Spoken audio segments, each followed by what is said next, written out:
ГСП онлайн. Городские новости сейчас.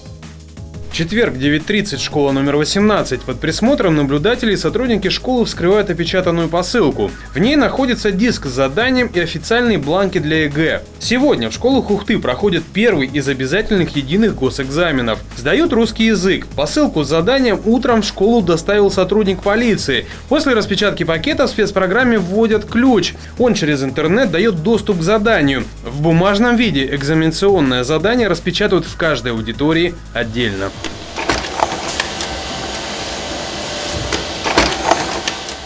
После того, как все готово, инструктаж. С собой в аудиторию можно взять только паспорт, ручку и, если надо, лекарства. На этом все. Сегодня в 18-й школе пишут ЕГЭ 126 человек. Часть из них 11-классники. Чтобы исключить мухлёж, в аудиториях ведется видеонаблюдение. Есть и другие способы обеспечить объективность результатов. Дети нашей школы в нашей школе экзамен не проходят. Они проходят экзамен в другой школе.